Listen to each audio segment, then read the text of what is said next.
अब हम लोग मेगास्पोरोजेनेसिस पढ़ेंगे। मेगास्पोरोजेनेसिस मेगास्पोरोजेनेसिस का मतलब होता है formation of megaspores from megaspore mother cell inside ovule. यानी कि मेगास्पोर मदर सेल से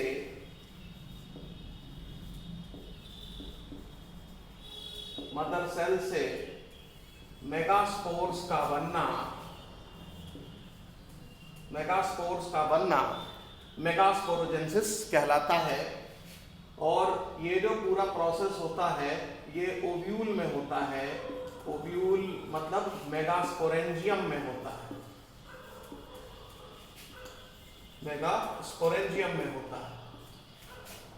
अब यहां पर ये ध्यान रखना है कि ओव्यूल में जो न्यूसेलस पार्ट होता है इंटेगुमेंट्स के बीच में, यानी जो दोनों इंटेगुमेंट ओव्यूल के जिस पोर्शन को सराउंड किए रहते हैं उस पोर्शन को न्यूसेलस कहते हैं। तो न्यूसेलस का जो माइक्रोपाइलर एंड है, यानी न्यूसेलस की जो माइक्रोपाइलर एंड वाली सेल है, जैसे मान लीजिए ये इंटेगुमेंट है और ये न्यूसेलस है, और बाई टेक्निक ओव्यूल में दो इंटेगुमेंट आपने बना दिया और ये न्यूसेलस है, और ये माइक्रोपाइलर एंड है जिसको मैंने एम एंड लिखा हुआ है, और इधर चलाजल एंड है जिसको हमने सी एंड लिखा हुआ है। तो जो न्यूसेलस तमाम सेल से बना होता है, तो न्यूसेलस की जो सेल माइक्रोपाइलर एंड के तरफ होती है उसमें से कोई एक सेल डिफरेंशिएट करके बाकी सारी सेल से अलग हो जाएगी। तो मान लेते हैं कि माइक्रोपाइलर एंड के तरफ जो न्यूसेलस की कुछ सेल में से एक सेल, जैसे ये वाली सेल जो है वो डिफरेंशिएट हो गई बाकी सेल से और वो मेगास्पोर मदर सेल का काम करने लगेगी। तो इसको हम मेगास्पोर मदर सेल लिख दे रहे हैं।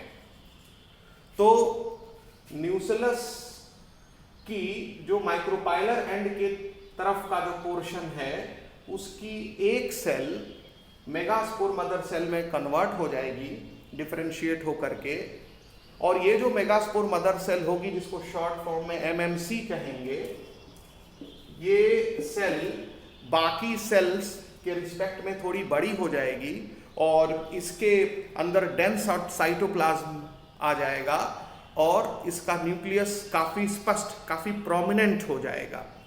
तो megaspore mother cell is a large cell with dense cytoplasm and prominent nucleus. और इस सेल में अब मियोसिस होगा। ये सेल में अब मियोसिस डिवीजन होगा, यानी रिडक्शन डिवीजन होगा। मियोसिस यानी रिडक्शन डिवीजन होगा। आप क्लास 11th में पढ़े होंगे रिडक्शन डिवीजन के बारे में। तो इससे 4 मेगास्पोर बनेंगे और ये 4 मेगास्पोर जो बनेंगे ये भी आपस में चिपके होंगे, यानी टेट्राड के फॉर्म में चारों रहेंगे। जैसे microspore mother cell microspore tetrad बनाती थी, वैसे ही megaspore mother cell megaspore tetrad बनाएंगी।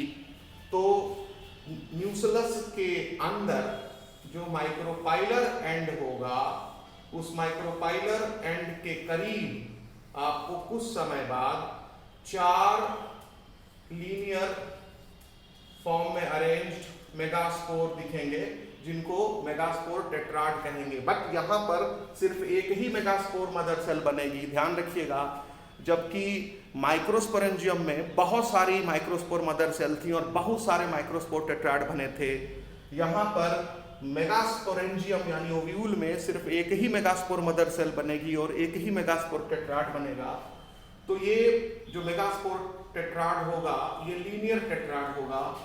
तो मेगास्पोर टेट्राड,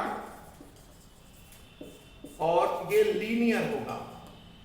लीनियर होगा यानी लाइन से ये जो मेगास्पोर्स हैं वो चारों मेगास्पोर्स वो अपने आप को अरेंज रखेंगे माइक्रोपाइलर एंड से शुरू होकर के चलाजल एंड के तरफ। लेकिन ये चारों जो मेगास्पोर हैं, यानी जो मेगास्पोर टेट्राड है, ये माइक्रोपाइल के ही करीब रहेगा, चलाजा से इसकी दूरी ज्यादा रहेगी। तो ये आपको ध्यान रखना है कि ये 4 मेगास्पोर्स होते हैं इन मेगास्पोर टेट्राड। और इस तरीके से आपने देखा कि मेगास्पोरोजेनेसिस में एक मेगास्पोर मदर सेल से 4 मेगास्पोर्स बनते हैं और ये चारों मेगास्पोर्स आपस में चिपके रहते हैं, इनमें सेपरेशन नहीं होता है। और यहाँ ध्यान रखेंगे, चूंकि यहाँ मियोसिस हो रहा है, तो ये सारे मेगास्पोर्स हैप्लॉइड होंगे, यानी इनमें क्रोमोसोम नंबर पेरेंट सेल का हाफ होगा। यहाँ पर आप देख रहे हैं जो मेगास्पोर मदर सेल है, ये डिप्लॉयड सेल होती हैं, इनमें हर क्रोमोसोम की 2 कॉपीज होंगी। लेकिन जब इनमें रिडक्शन डिवीजन होगा तो जिनके डॉटर सेल्स 4 बनेंगी, चारों ही हैप्लॉइड सेल्स होंगी, यानी इसमें हर क्रोमोसोम की सिंगल कॉपी होगी। तो यहाँ पर ये आपको ध्यान रखना है। और जो न्यूक्लियस की सेल है या इंटेगुमेंट की सेल है, ये सब की सब डिप्लॉयड सेल्स होंगी।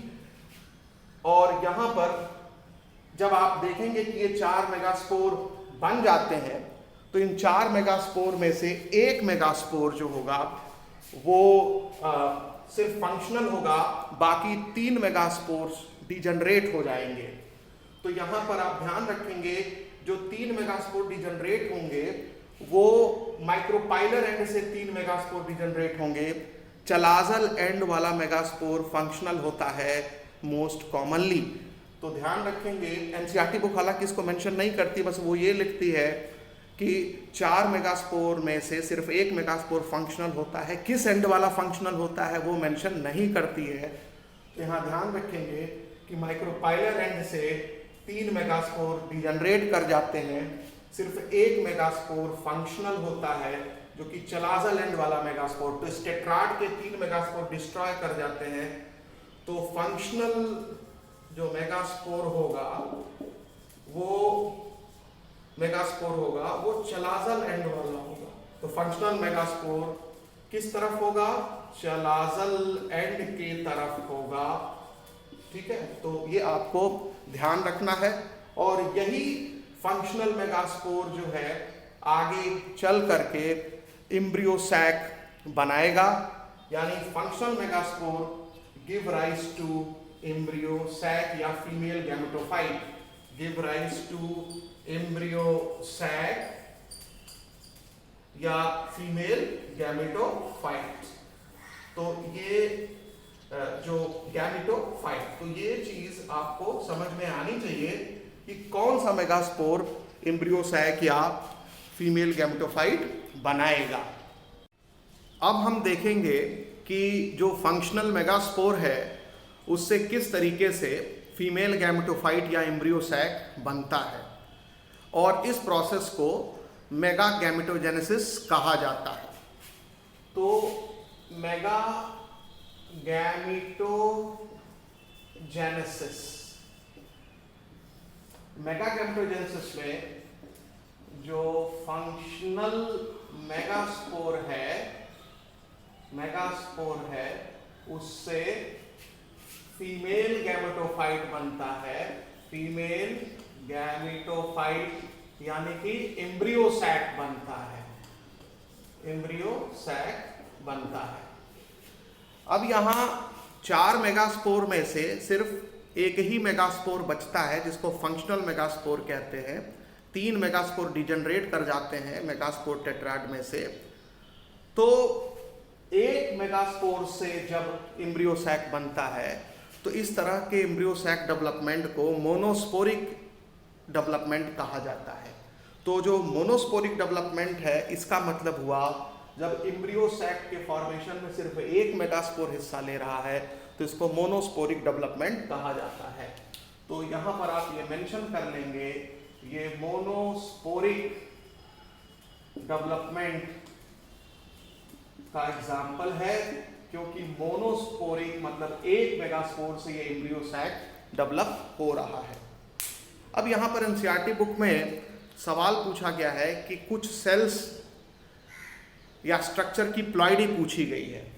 तो प्लॉइडी जो पूछी गई है वो पूछी गई है न्यूसेलस की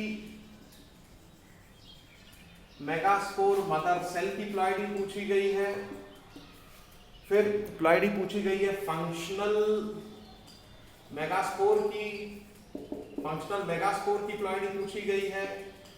और उसके बाद जो प्लॉइडी पूछी गई है वो एम्ब्रियो सैक की या फीमेल गैमेटोफाइट की प्लॉइडी पूछी गई है। एम्ब्रियो सैक की प्लॉइडी पूछी गई है। तो यहां ध्यान रखेंगे कि न्यूसेलस की प्लॉइडी 2n होगी, यानी न्यूसेलस डिप्लॉयड होगा। मेगास्पोर मदर सेल जो न्यूसेलस की सेल ही डिफरेंशिएट करके बनती है तो इसकी भी प्लॉइडी 2n होगी। और जो फंक्शनल मेगास्पोर है वो मेगास्पोर मदर सेल में मियोसिस से बनता है तो फंक्शनल मेगास्पोर की प्लॉइडी n होगी, ये हैप्लॉयड होगा। मेगास्पोर मदर सेल न्यूसेलस ये दोनों डिप्लॉयड होंगे। और फंक्शनल मेगास्पोर से ही एम्ब्रियो सैक बनता है, यानी फंक्शनल मेगास्पोर जब हैप्लॉयड होगा और इससे जब एम्ब्रियो सैक बनेगा और उसमें माइटोसिस ही हो सकता है तो एम्ब्रियो सैक की भी प्लॉइडी n ही होगी।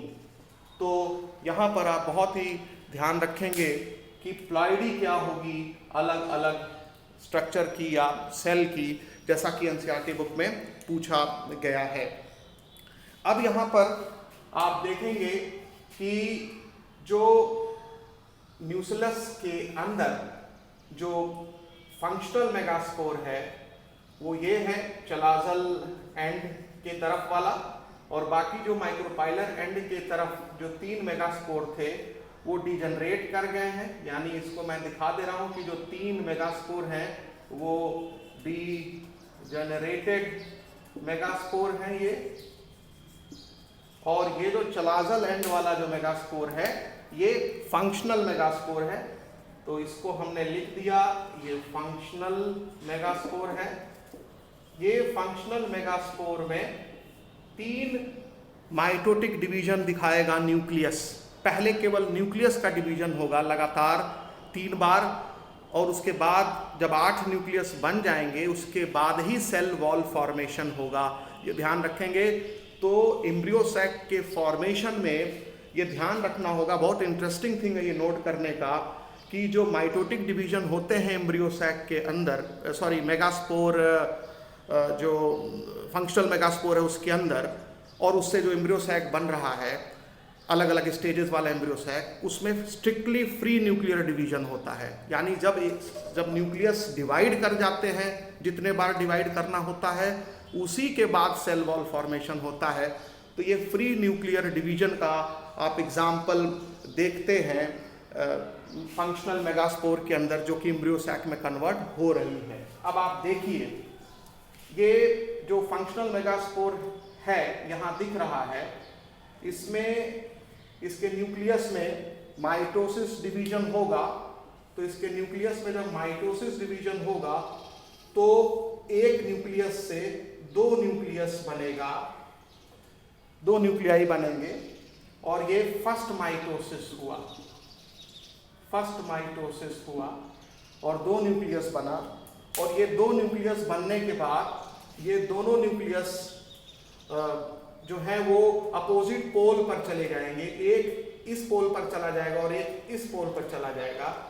इसका मतलब होगा कि अब इस मेगास्पोर में, यानी अब ये मेगास्पोर नहीं रह गया, ये एम्ब्रियो सैक में कन्वर्ट हो रहा है। तो इसको अब हम 2 न्यूक्लिएटेड एम्ब्रियो सैक कहेंगे। तो यहाँ पर आप देख रहे हैं कि न्यूक्लियस जो है वो पोल के तरफ माइग्रेट कर गए हैं, यानी nuclei move towards poles, opposite poles. तो न्यूक्लियाई जो है वो अपोजिट पोल्स की तरफ मूव कर जाते हैं। तो एक बार फिर सुन लीजिए, जो फंक्शनल मेगास्पोर होता है चलाजल एंड की तरफ, उसका न्यूक्लियस में पहला माइटोटिक डिवीजन होता है, और जब एक न्यूक्लियस से 2 न्यूक्लियस बन जाते हैं, क्योंकि शुरू में वो सेंटर में रहते हैं मेगास्पोर के, फिर उसके बाद ये दोनों न्यूक्लियस अपोजिट पोल की तरफ चले जाते हैं।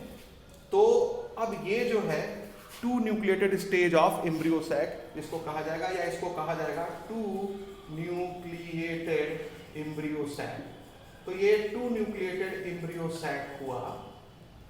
और इसके बाद फिर इन दोनों न्यूक्लियस में फिर माइटोसिस होगा, यानी आप कह सकते हैं कि सेकंड माइटोसिस जो होगा वो दोनों ही न्यूक्लियस में होगा जो कि अपोजिट पोल पर है। तो उससे अब 4 न्यूक्लियस बन जाएगा, 2 इस पोल पर और 2 इस पोल पर। और फिर इसके बाद थर्ड माइटोसिस होगा और अब 8 न्यूक्लियस बन जाएंगे एम्ब्रियो सैक में, 4 एक पोल के तरफ और 4 दूसरे पोल के तरफ। तो यहां पर आप देखेंगे 4 न्यूक्लिएटेड एम्ब्रियो सैक वाला स्टेज हो गया और ये 8 न्यूक्लिएटेड एम्ब्रियो सैक वाला स्टेज हो गया। तो आप देखेंगे कि जो एम्ब्रियो सैक जो बनता है वो तुरंत ही 8 न्यूक्लिएटेड नहीं हो जाता, ये 3 स्टेप में 8 न्यूक्लिएटेड होता है। जो फंक्शनल मेगास्पोर है यही एम्ब्रियो सैक में कन्वर्ट होती है और एम्ब्रियो सैक जब बनता है तो पहले 2 न्यूक्लिएटेड एम्ब्रियो सैक बनता है, फिर 4 न्यूक्लिएटेड एम्ब्रियो सैक बनता है, फिर 8 न्यूक्लिएटेड एम्ब्रियो सैक बनता है। यानी एम्ब्रियो सैक में एक से ज़्यादा न्यूक्लियस आ रहे हैं, मल्टी न्यूक्लिएटेड हो जाता है एम्ब्रियो सैक, यानी अधिकतम इसमें न्यूक्लियस की संख्या 8 होती है। और यहाँ आप देख रहे हैं कि कितने माइटोसिस हुए हैं, यहाँ पर 3 माइटोसिस हुए हैं। पहला माइटोसिस 1 न्यूक्लियस में हुआ है, दूसरा माइटोसिस 2 न्यूक्लियस में हुआ है, तीसरा माइटोसिस 4 न्यूक्लियस में हुआ है। यहाँ मैं सिंक्रोनस माइटोसिस की बात कर रहा हूँ, साथ साथ जो माइटोसिस हो रहा है। अब अगर आप ध्यान से देखें तो जो पहला माइटोसिस हुआ है वो 1 न्यूक्लियस में हुआ है जिससे 2 न्यूक्लियस बने। अब ये दोनों न्यूक्लियस में भी अपना अलग अलग माइटोसिस होगा तो 4 न्यूक्लियस बन गए और चारों न्यूक्लियस में जब अपना अलग अलग माइटोसिस होगा तो 8 न्यूक्लियस बन गए। तो अगर टोटल नंबर ऑफ माइटोसिस देखा जाए तब तो 7 माइटोसिस हुआ। कैसे?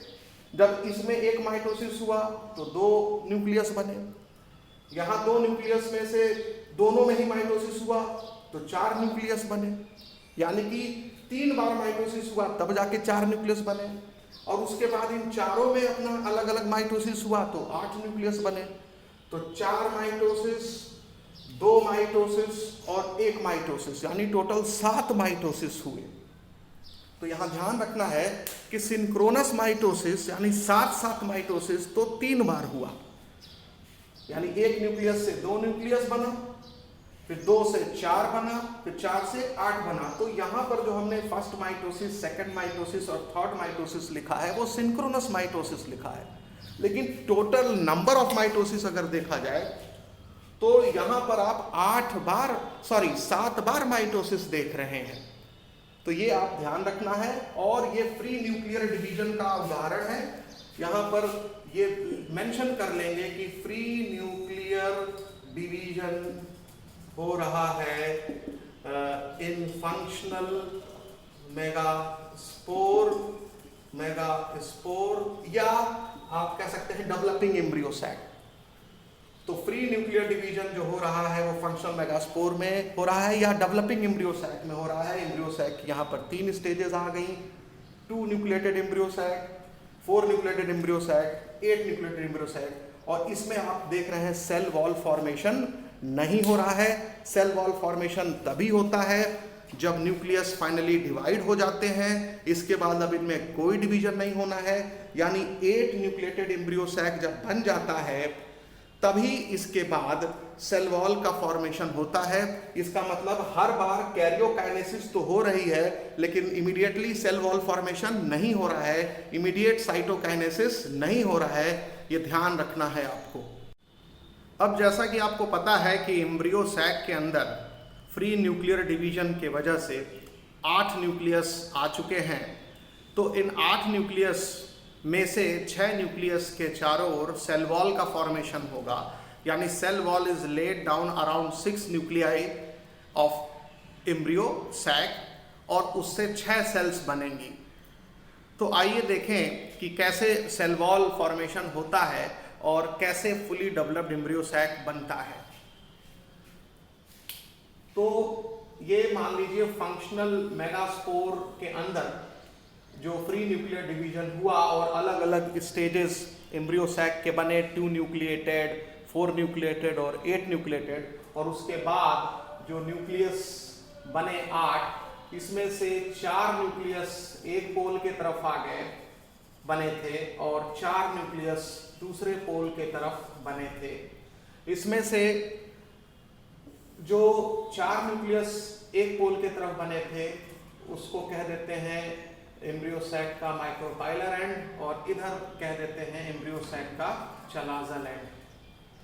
अब आप देखें कि जो वॉल फॉर्मेशन होगा वो माइक्रोपाइलर एंड के तरफ 3 न्यूक्लियस के चारों ओर होगा, उससे 3 सेल माइक्रोपाइलर एंड के तरफ बन जाएंगी, और चलाज़ल एंड के तरफ भी जो 3 न्यूक्लियस हैं उनके चारों ओर भी वॉल फॉर्मेशन होगा, और इस तरह से 3 सेल इस एंड पर भी बन जाएंगी। और जो 2 न्यूक्लियस हैं इनके चारों ओर सेल वॉल का फॉर्मेशन नहीं होगा, और ये दोनों ही न्यूक्लियस एक दूसरे के करीब आ जाएंगे, और ये दोनों ही न्यूक्लियस माइक्रोपाइलर एंड के करीब ही होंगे। तो ये जो न्यूक्लियस हमने यहाँ बनाया है इसको शिफ्ट करके हम यहाँ लेते चले आ रहे हैं। तो ये न्यूक्लियस जो 2 न्यूक्लियस हैं जिनके चारों ओर सेल वॉल नहीं बनी है, तो ये जो बड़ी वाली सेल है इसी का न्यूक्लियस इनको माना जाएगा।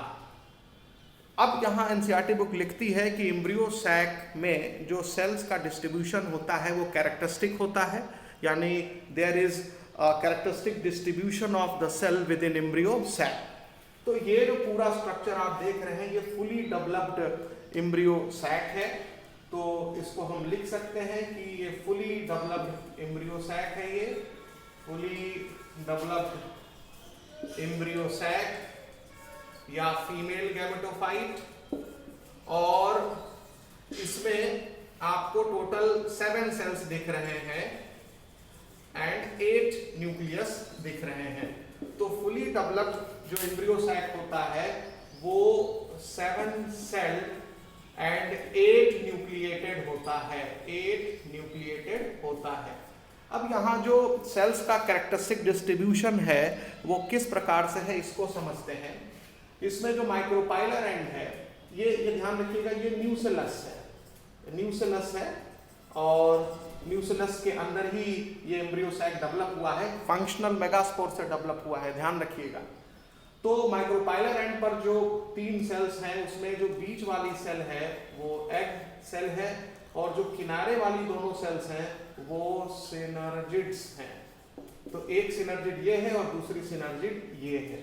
तो इस तरीके से आप देखेंगे कि माइक्रोपाइलर एंड पर जो 3 सेल हैं उसमें बीच में एग है और उसके दोनों तरफ क्या है, सिनर्जिड है, और ये तीनों सेल को ही कलेक्टिवली ये ग्रुप में पाई जाती हैं, साथ साथ चिपकी रहती हैं, इनको एग एपरेटस कहा जाता है। तो एग एपरेटस में 3 सेल आती हैं और ये तीनों सेल इस बड़ी वाली सेल से चिपकी रहती हैं माइक्रोपाइलर एंड के तरफ।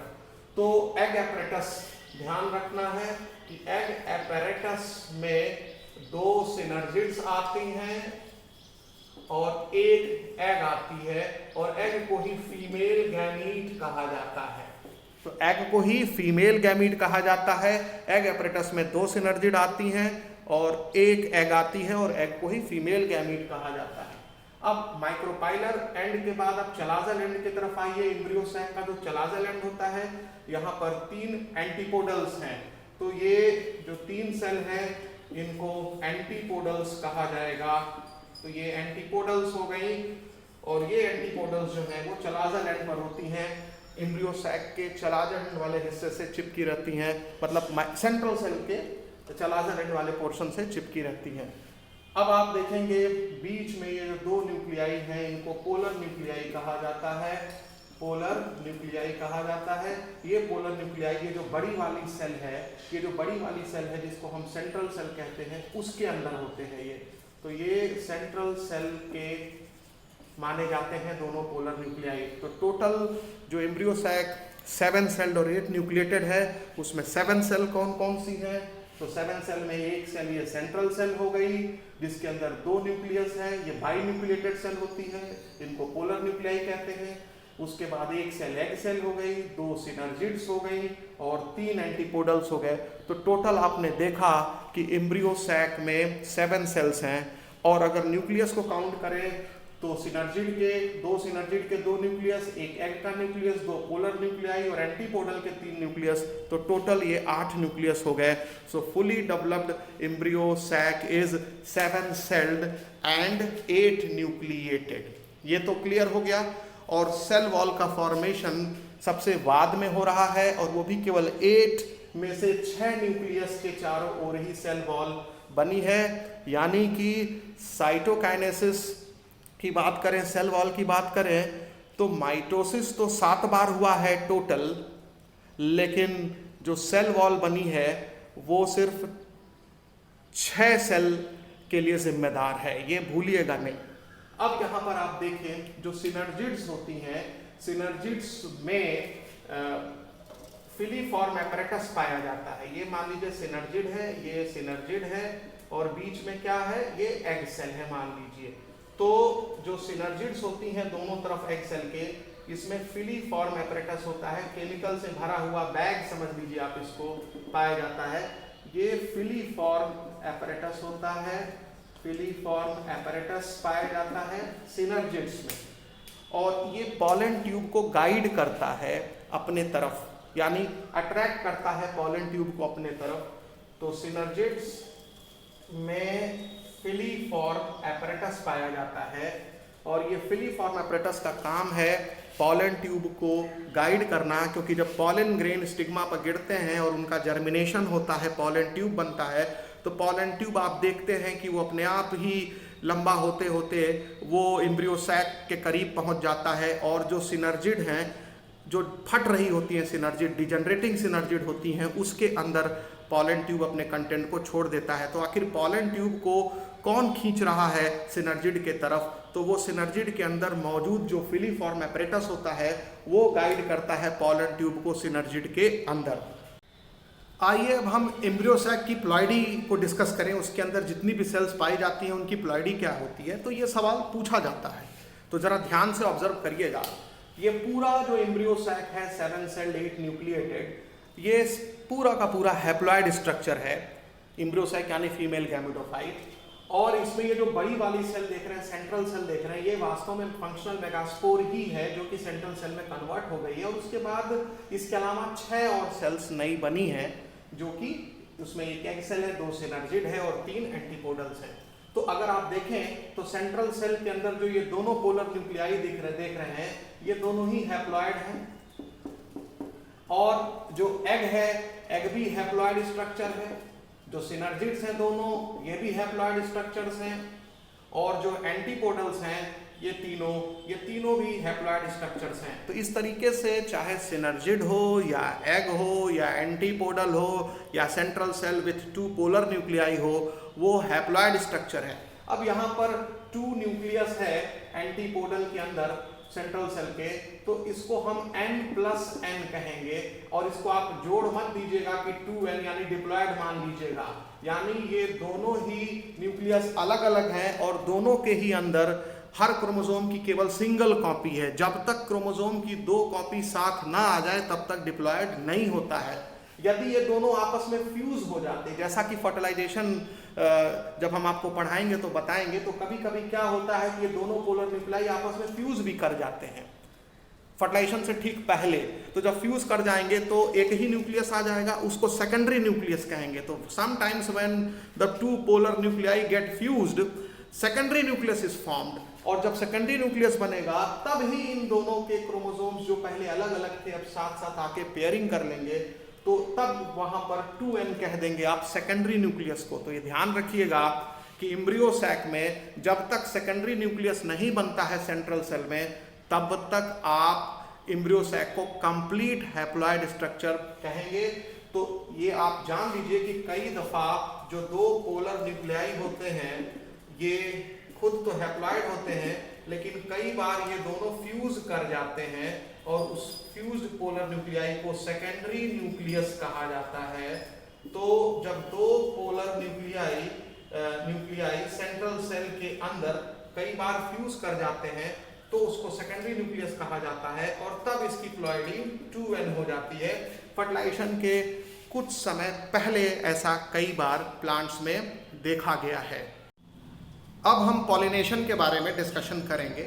जैसा कि आपको पता है कि जो पॉलन ग्रेन्स होता है उसके अंदर मेल गैमीट्स बनते हैं और पॉलन ग्रेन को मेल गैमेटोफाइट कहा जाता है, और एम्ब्रियो सैक के अंदर फीमेल गैमीट यानी एग बनता है और एम्ब्रियो सैक को फीमेल गैमेटोफाइट कहा जाता है।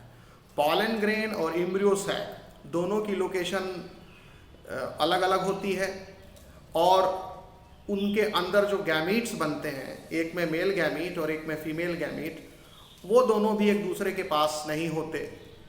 और जो मेल गैमीट है और फीमेल गैमीट है दोनों ही नॉन मोटाइल होते हैं फ्लावरिंग प्लांट के केस में। तो इसलिए फर्टिलाइजेशन के लिए दोनों गैमीट्स को, मेल गैमीट और फीमेल गैमीट को पास आना पड़ता है, और ये बिना पॉलिनेशन के संभव नहीं है। तो पॉलन ग्रेन्स एंथर में बनते हैं। एंथर जब फटता है तो पॉलन ग्रेन्स की शेडिंग होती है। पॉलन ग्रेन स्टिग्मा पर आके गिरता है और स्टिग्मा पर जर्मिनेट करता है, उससे पॉलन ट्यूब बनता है और पॉलन ट्यूब मेल गैमीट को एम्ब्रियो सैक के अंदर तक पहुंचाता है और वहां पर मेल गैमीट का एग के साथ यानी फीमेल गैमीट के साथ फ्यूजन होता है और फर्टिलाइजेशन होता है। तो इसमें एक बहुत बड़ी बात आप ध्यान नहीं देते कि एंथर के फटने से जो पॉलन ग्रेन निकल रहा है, यदि वो स्टिग्मा पर नहीं पहुंचेगा, ट्रांसफर नहीं होगा, तो कभी भी मेल गैमीट एग तक नहीं पहुंच पाएगा। क्योंकि यहाँ पर जो ध्यान रखने की चीज़ है कि मेल गैमीट और फीमेल गैमीट दोनों खुद नॉन मोटाइल होते हैं, तो इसलिए पॉलिनेशन इस चीज़ में मदद करता है कि दोनों गैमीट पास आ जाएं। तो आइए इसको हम समझते हैं। तो पॉलिनेशन जो है वो क्या है? It is transfer of pollen grains from anther to stigma of pistil. तो पॉलन ग्रेन्स का ट्रांसफर एंथर से स्टिग्मा तक होना, इसी को पॉलिनेशन कहा जाता है। यानी जब स्टैमन का एंथर फटता है तो उसमें से जो पॉलन ग्रेन्स रिलीज होते हैं वो पिस्टिल के स्टिग्मा पर जब जा करके गिरता है या इसको कोई भी एजेंट यहाँ पहुँचाता है, चाहे एयर के मदद से जा रहा हो या वाटर के मदद से जा रहा हो या किसी भी एनिमल के मदद से जा रहा हो, तो इसको क्या कहा जाता है? पॉलिनेशन कहा जाता है। तो पॉलिनेशन का मतलब होता है transfer of pollen grains from anther of stamen to stigma of pistil. तो ये हुआ स्टिग्मा। तो स्टिग्मा जरूरी है पिस्टिल में, पॉलन ग्रेन को एक प्लेटफॉर्म प्रोवाइड करती है जिससे कि पॉलन ग्रेन आकर के उस पर गिरे या टिक सके। यहाँ एक बात आप जरूर ध्यान रखिएगा कि पॉलिनेशन के लिए किसी न किसी एक्सटर्नल एजेंट की ज़रूरत रहती है, चाहे वो एक्सटर्नल एजेंट विंड हो, वाटर हो या एनिमल्स हो। क्योंकि अगर ना तो विंड होगा, ना वाटर होगा, ना कोई एनिमल होगा, तो पॉलन ग्रेन को एंथर से स्टिग्मा तक लेके कौन जाएगा?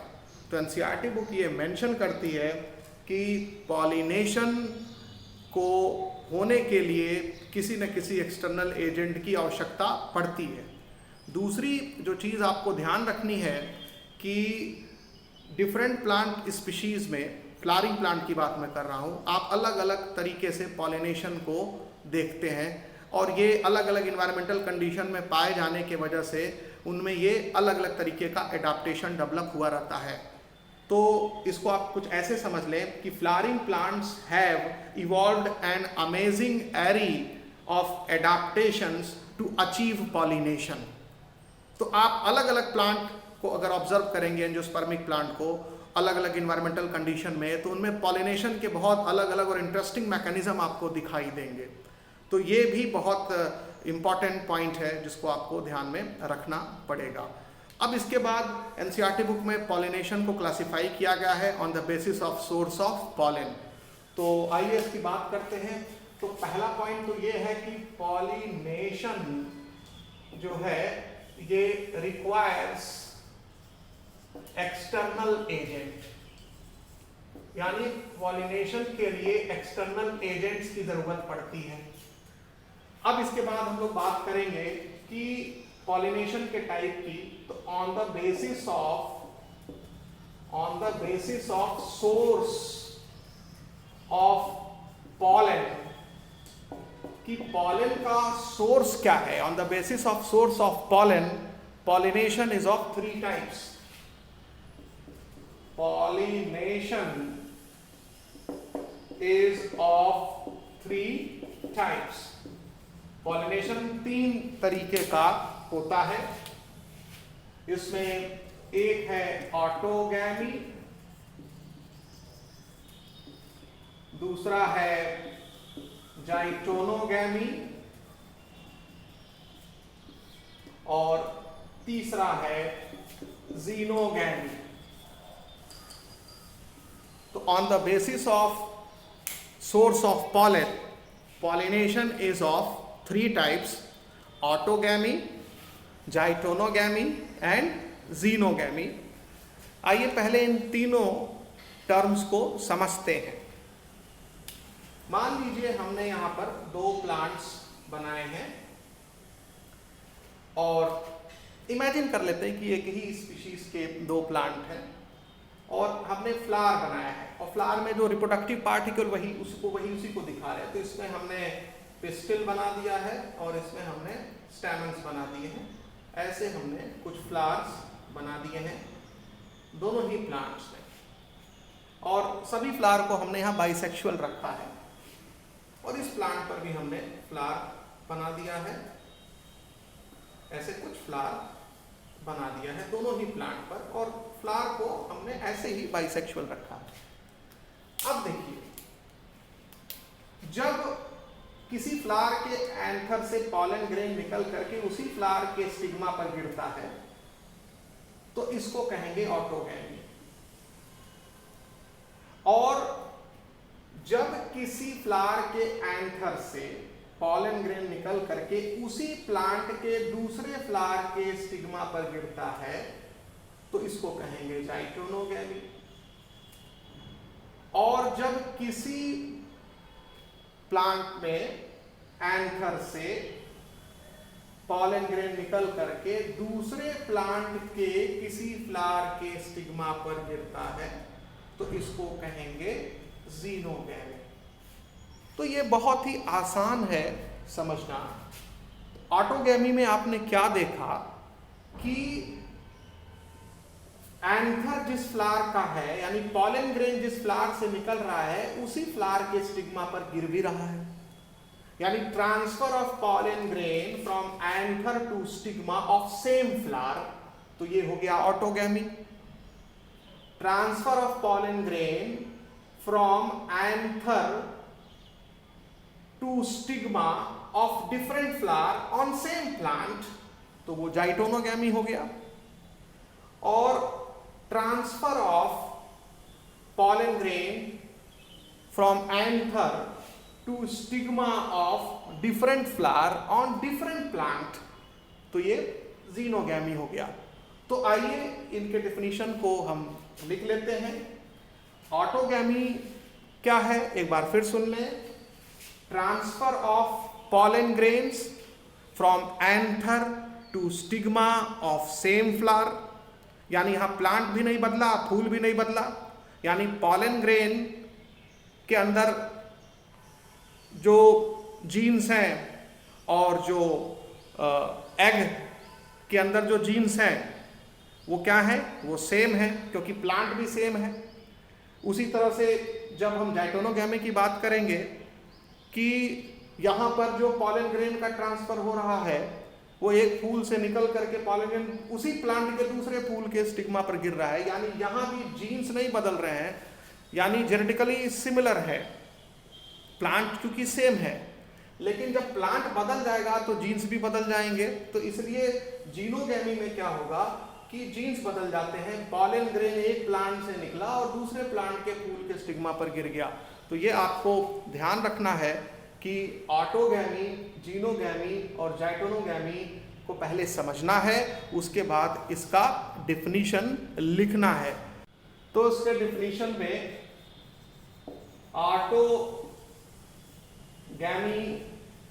का डिफिनीशन हुआ transfer of pollen grain from anther to stigma of same flower। अब जाइटोनोगैमी का डेफिनेशन हुआ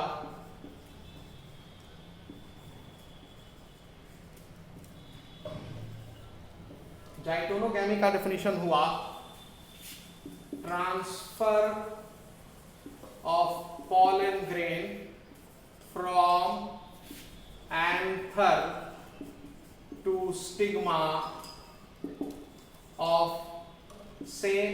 different flower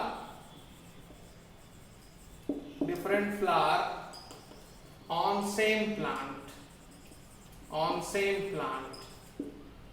और जीनोगैमी का डेफिनेशन हुआ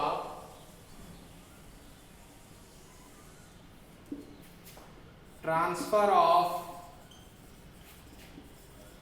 pollen grain from anther to stigma of different flower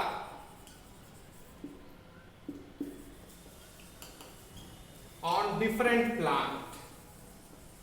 different plant। तो आप यहां पर ये ऑब्जर्व करेंगे कि ऑटोगैमी और जो जाइटोनोगैमी है, यानी ऑटोगैमी और जाइटोनोगैमी है, इसमें पॉलन ग्रेन्स और जो स्टिग्मा है वो दोनों जेनेटिकली सिमिलर हैं। यानी जेनेटिकली सिमिलर कहने का मतलब है कि दोनों ही सेम प्लांट से प्रोड्यूस हो रहे हैं, तो इसको हम लोग जेनेटिकली सेल्फ पॉलिनेशन मानेंगे, ठीक है। हालांकि जाइटोनोगैमी में फूल बदल जा रहा है, एक फूल से पॉलन ग्रेन निकल के दूसरे फूल पर जा रहा है, भले ही प्लांट सेम है, तो वो देखने में क्रॉस पॉलिनेशन जैसा दिख रहा है, तो उसको हम इकोलॉजिकली क्रॉस पॉलिनेशन कहेंगे, लेकिन जेनेटिकली वो सेल्फ पॉलिनेशन हुआ। जीन के लिहाज से फूल नहीं बदला, केवल इकोलॉजिकली आप देख रहे हैं कि फूल बदल रहा है। उसी तरीके से जीनोगैमी को अगर आप ऑब्जर्व करेंगे तो यहाँ पर आप देख रहे हैं कि प्लांट बदल जा रहा है और फूल भी बदल जा रहा है, तो यहाँ पर जेनेटिकली और इकोलॉजिकली दोनों ही क्रॉस पॉलिनेशन है, ये ट्रू क्रॉस पॉलिनेशन हो गया। तो आप लिख सकते हैं जाइटोनोगैमी को कि it is genetically self pollination but ecologically cross pollination।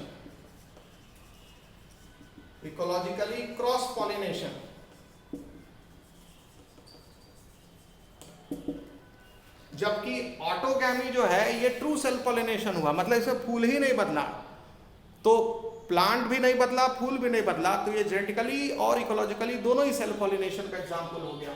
तो ऑटोगैमी को लिख सकते हैं genetically as well as ecologically self pollination, क्योंकि इसमें फूल ही नहीं बदला, प्लांट बदलने की बात तो छोड़िए। तो ऑटोगैमी और जाइटोनोगैमी में जो प्लांट पॉलन ग्रेन का सोर्स है और जो स्टिग्मा का सोर्स है, दोनों ही सेम है, ऑटोगैमी में भी और जाइटोनोगैमी में भी। ऑटोगैमी में फूल सेम है, जाइटोगैमी में फूल डिफरेंट है, इन दोनों में ही प्लांट सेम है। ऑटोगैमी में पॉलन ग्रेन निकला एंथर से और उसी फूल के स्टिग्मा पर गिर गया, तो प्लांट बदला नहीं, फूल बदला नहीं। जाइटोनोगैमी में क्या हुआ, पॉलन ग्रेन एंथर से निकला और उसी प्लांट के दूसरे फूल पर जाके गिर गया, तो यहाँ फूल तो बदल गया लेकिन प्लांट वही है। तो दोनों ही केस में प्लांट सेम है, इस केस में फ्लावर नहीं बदलता, इस केस में फ्लावर बदल जाता है। और जीनोगैमी में क्या होगा कि यहाँ फूल तो बदला ही, प्लांट भी बदल गया, मतलब एक प्लांट से दूसरे प्लांट पर जाना पड़ता है पॉलन ग्रेन को। तो इसलिए ये हो गया genetically as well as ecologically, genetically as well as ecologically cross pollination, cross pollination. तो एनसीईआरटी बुक इसको इसी तरीके से मेंशन करती है कि जो जीनोगैमी होता है, उस जीनोगैमी में आप देखेंगे कि different types of pollen grains, different genetic constituent के पॉलन ग्रेन्स स्टिग्मा पर गिरते हैं। यानी स्टिग्मा का जो सोर्स ऑफ जीन है और जो पॉलन ग्रेन का सोर्स ऑफ जीन है वो डिफरेंट है। तो ये आपको ध्यान रखना पड़ेगा।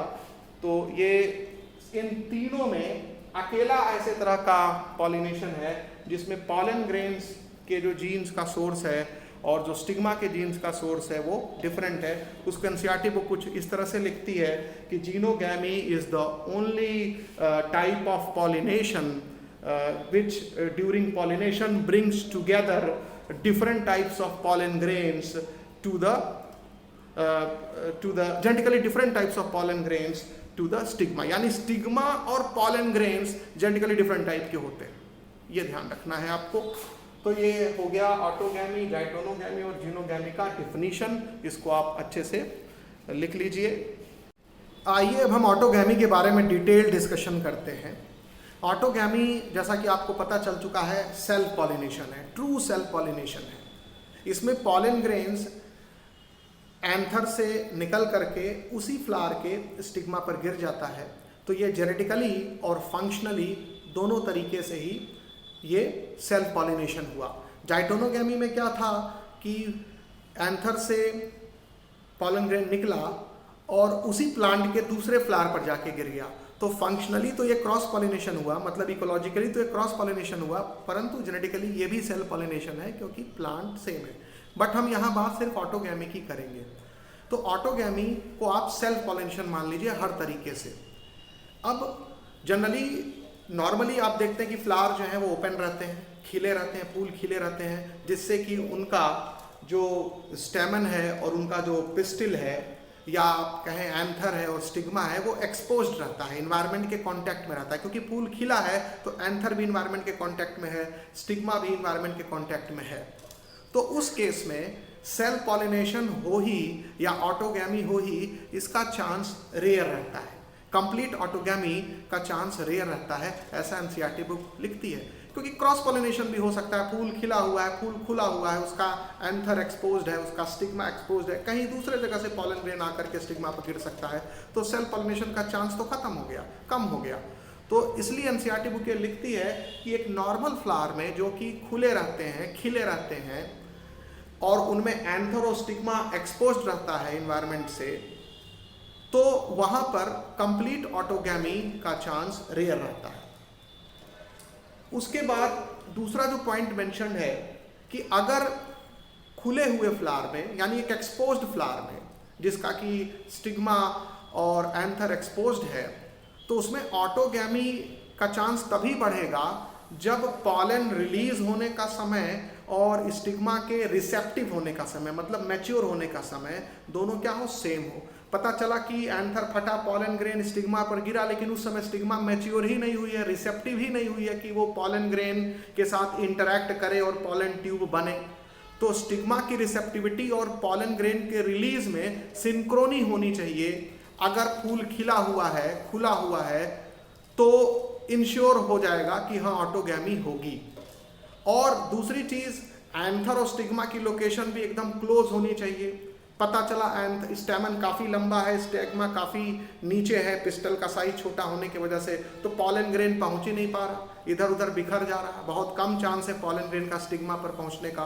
तो एनसीईआरटी बुक ये मेंशन करती है कि एंथर और स्टिग्मा दोनों का नियर बाई या क्लोज प्रॉक्सिमिटी में होना बहुत ही जरूरी है अगर ऑटोगैमी होना देखना चाहते हैं तो, सेल्फ पॉलिनेशन अगर होना है तो एक नॉर्मल फ्लावर में, एक खिले हुए फ्लावर में ऑटोगैमी हो सकती है कब, जब पॉलन रिलीज का और स्टिग्मा के रिसेप्टिव होने का समय सेम हो, सिंक्रोनी हो इनके बीच में, और पॉलन ग्रेन जिस एंथर से निकल रहे हैं उसकी लोकेशन स्टिग्मा के काफ़ी करीब हो, यानी क्लोज रिलेशन में हो, नज़दीक हो, तो सेल पॉलिनेशन हो सकता है।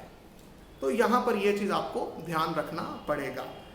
अब देखिए दूसरी जो इम्पोर्टेंट चीज़ एनसीईआरटी बुक मेंशन करती है कि कुछ प्लांट्स होते हैं जिनमें दो तरह के फूल पाए जाते हैं, चैस्मोगैमस फ्लावर और क्लिस्टोगैमस फ्लावर। तो आइए पहले हम लोग इन दोनों तरह के फ्लावर के बारे में समझ लें। फ्लावर दो तरह के होते हैं, चैस्मोगैमस और क्लिस्टोगैमस फ्लावर। तो चैस्मोगैमस फ्लावर और क्लिस्टोगैमस फ्लावर, तो चैस्मोगैमस फ्लावर होते हैं, इनके एंथर और स्टिग्मा एक्सपोज्ड रहते हैं इन्वायरमेंट से, यानी इन्वायरमेंट के कांटेक्ट में रहते हैं, यानी ये इनके फूल खिले रहते हैं। चैस्मोगैमस फ्लावर जो हैं वो खिले रहते हैं, खुले रहते हैं।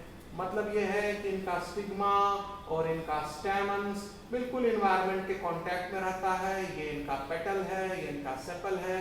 तो आप देख रहे हैं कि इन्वायरमेंट के कांटेक्ट में एंथर भी है, इन्वायरमेंट के कांटेक्ट में स्टिग्मा भी है, और ये फूल खिले हुए हैं, यानी आप कह सकते हैं कि एक्सपोज्ड स्टिग्मा एंड एंथर।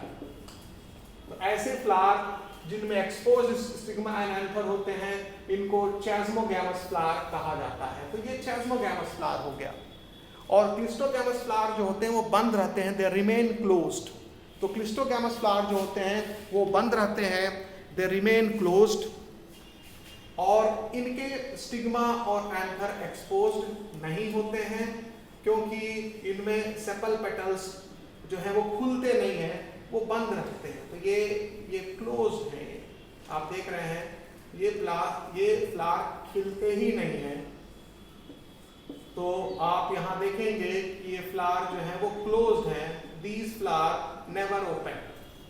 तो आप देखेंगे ये क्लोज्ड फ्लावर है।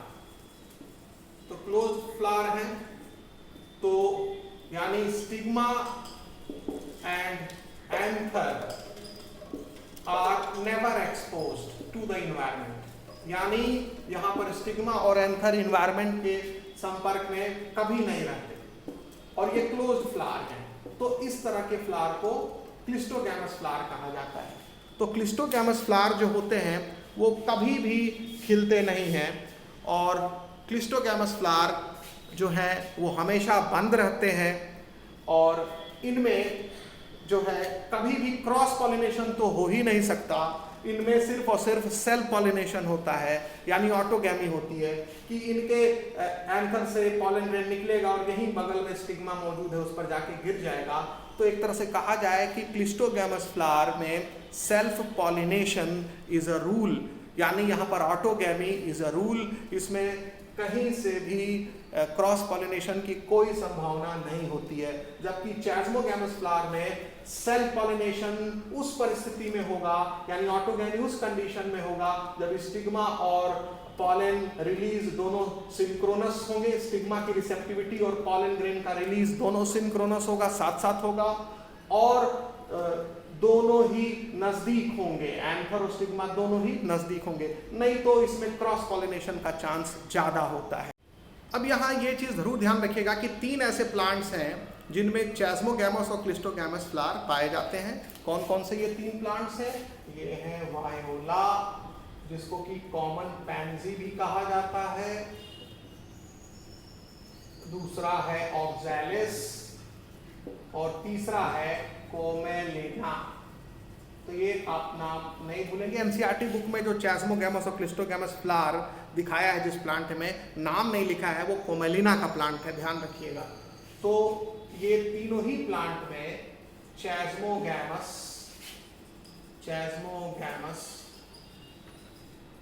और क्लिस्टोगैमस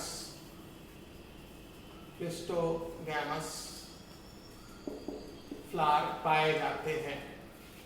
अब यहाँ पर क्लिस्टोगैमी के बारे में कुछ और पॉइंट्स भी आप ध्यान रखिएगा कि जो क्लिस्टोगैमस फ्लावर होते हैं वो हमेशा बंद रहते हैं, कभी खिलते नहीं हैं। फ्लावर के खिलने को एंथेसिस कहा जाता है। Opening of floral bud is called anthesis. तो जब फूल कभी खिलेगा ही नहीं, फूल हमेशा बंद रहेगा, तो पॉलिनेटिंग एजेंट की क्या ज़रूरत है, क्योंकि फूल बंद है और अंदर ही अंदर एंथर से पॉलन ग्रेन निकल के स्टिग्मा पर गिर जाएंगे और फर्टिलाइजेशन होगा, सीड बन जाएगा। तो एनसीईआरटी बुक लिखती है कि क्लिस्टोगैमस फ्लावर में सीड की सेटिंग बिना पॉलिनेटिंग एजेंट के भी होती ही है, पॉलिनेटिंग एजेंट की ज़रूरत नहीं पड़ती। तो इसको कुछ ऐसे एनसीईआरटी बुक में मेंशन किया गया है कि cleistogamous flower produce assured seed set even in the absence of pollinators. अब एक सवाल एनसीईआरटी बुक ने पूछा है कि क्लिस्टोगैमस एडवांटेजियस है कि डिसएडवांटेजियस है, यानी क्लिस्टोगैमी इज एडवांटेजियस और डिसएडवांटेजियस, और क्यों। तो पहले तो ये लिख लें कि जो क्लिस्टोगैमस फ्लावर्स होते हैं इनमें seed setting is assured even in absence of pollinators। ठीक, तो यानी कि पॉलिनेटर की तो जरूरत ही नहीं पड़ती खैर इनको। तो क्लिस्टोगैमस ही ऐसे फ्लावर होते हैं जिनमें सीड की सेटिंग बिना पॉलिनेटर की होती है। अब जो सवाल पूछा है एनसीईआरटी बुक में कि क्लिस्टोगैमस फ्लावर जो है वो एक एडवांटेजियस या डिसएडवांटेजियस प्रॉपर्टी है प्लांट में। तो क्लिस्टोगैमी के कुछ एडवांटेज भी हैं, कुछ डिसएडवांटेज भी हैं, इस चीज़ को आप समझ लीजिएगा। क्लिस्टोगैमी का एडवांटेज क्या है, चूँकि इसका फूल बंद रहता है तो इसमें किसी दूसरे प्लांट से पॉलन ग्रेन्स आ करके स्टिग्मा को के ऊपर नहीं गिर सकते, तो इसलिए इसमें जेनेटिक वेरिएशन नहीं आ सकता। यानी कि क्लिस्टोगैमस फ्लावर में जो सीड बनेगा उसमें किसी भी तरह का वेरिएशन नहीं होगा, यानी जो प्रॉपर्टी उस प्लांट की है वही प्रॉपर्टी मेंटेन रहेगी। अगर वो अच्छी प्रॉपर्टी है तो अच्छी प्रॉपर्टी ही मेंटेन रहेगी अगले जनरेशन में भी। मान लीजिए कोई ऐसा पॉलन ग्रेन आके गिरता है जिसमें घटिया प्रॉपर्टी आ रही है जीन के जरिए, तो वो घटिया प्रॉपर्टी जो है वो मिल जाएगी नेक्स्ट जनरेशन को सीड के जरिए। तो इसलिए ये एक तरह से प्योर लाइन को मेंटेन करता है क्लिस्टोगैमी। दूसरी जो इम्पॉर्टेंट चीज़ है कि अनफेवरेबल कंडीशन अगर होता है, यानी कोई पॉलिनेटर नहीं है, तब यही एक ऐसा प्लांट होगा जो क्लिस्टोगैमस फ्लावर बनाता होगा जो अपने जनरेशन को कंटिन्यू कर पाएगा, क्योंकि विदाउट पॉलिनेटर्स कोई प्लांट जो है वो सीड नहीं बना पाएगा, क्योंकि सबको एक्सटर्नल मीडियम चाहिए। केवल क्लिस्टोगैमस फ्लावर में ही किसी पॉलिनेटर की ज़रूरत नहीं पड़ेगी। तो अनफेवरेबल कंडीशन जब होगा तो पॉलिनेटर्स भी खत्म हो जाएंगे, तो ऐसे प्लांट्स में भी सीड सेटिंग नहीं होगी जिनको पॉलिनेटर की ज़रूरत होती है। जबकि क्लिस्टोगैमस प्लांट में जो है पॉलिनेशन की कोई आवश्यकता ही नहीं है किसी एक्सटर्नल एजेंट के जरिए, तो इसलिए इसमें सीड सेटिंग तो होगी। तो दो एडवांटेज है, एक तो ये अच्छे कैरेक्टर को विदाउट एनी चेंज अगले जनरेशन में ट्रांसफर कर देते हैं। दूसरा, अनफेवरेबल कंडीशन में जबकि पॉलिनेटर समाप्त हो जाते हैं उस कंडीशन में भी ये सीड बना करके अपने नेक्स्ट जनरेशन के फॉर्मेशन को इंश्योर कर देते हैं। डिसएडवांटेज क्या है क्लिस्टोगैमस फ्लावर का या क्लिस्टोगैमी का, कि आपको मालूम है कि जनरेशन आफ्टर जनरेशन जब बाहर से प्रॉपर्टी पॉलन ग्रेन के थ्रू के जरिए प्लांट को आकर के नहीं मिलेगी तो वेरिएशन नहीं आएगा। इन्वायरमेंट धीरे धीरे बदलता जाता है, और जब आप इन्वायरमेंट के हिसाब से अपने आप को नहीं बदलते हैं तो धीरे धीरे इन्वायरमेंट आपको रिजेक्ट कर देता है। तो ऐसा भी होता है कि लंबे समय से जब सेल्फ पॉलिनेशन होता रहेगा तो इनब्रीडिंग डिप्रेशन आ जाएगा। प्रॉपर्टी जो अभी आज अच्छी दिख रही है वो 4-5 जनरेशन के बाद वो घटिया होने लगेगी, और फिर आप उसको सुधार भी नहीं सकते क्योंकि आप में कोई ऐसा मैकेनिज्म ही नहीं है क्रॉस पॉलिनेशन का। तो इनब्रीडिंग डिप्रेशन डेवलप हो जाएगा, प्रॉपर्टी जो है वो कमज़ोर होती चली जाएगी। जो कैरेक्टर आज अच्छी दिख रही है वो कई जनरेशन के बाद खराब दिख जाएगी। दूसरी चीज़, जब आप में वेरिएशन नहीं आएगा और इन्वायरमेंट बदल रहा है तो इवोल्यूशन भी आपका नहीं होगा, कुछ समय बाद आप एक्सटिंक्ट हो जाएंगे। तो क्लिस्टोगैमी का डिसएडवांटेज है कि वेरिएशन का चांस नहीं के बराबर होता है, तो इवोल्यूशन भी नहीं होगा और एक्सटिंक्शन का खतरा रहेगा। दूसरा, जो घटिया प्रॉपर्टी कई जनरेशन के बाद आपको मिलेगी उस वजह से भी आपकी रेलेवेंस ख़त्म हो जाएगी।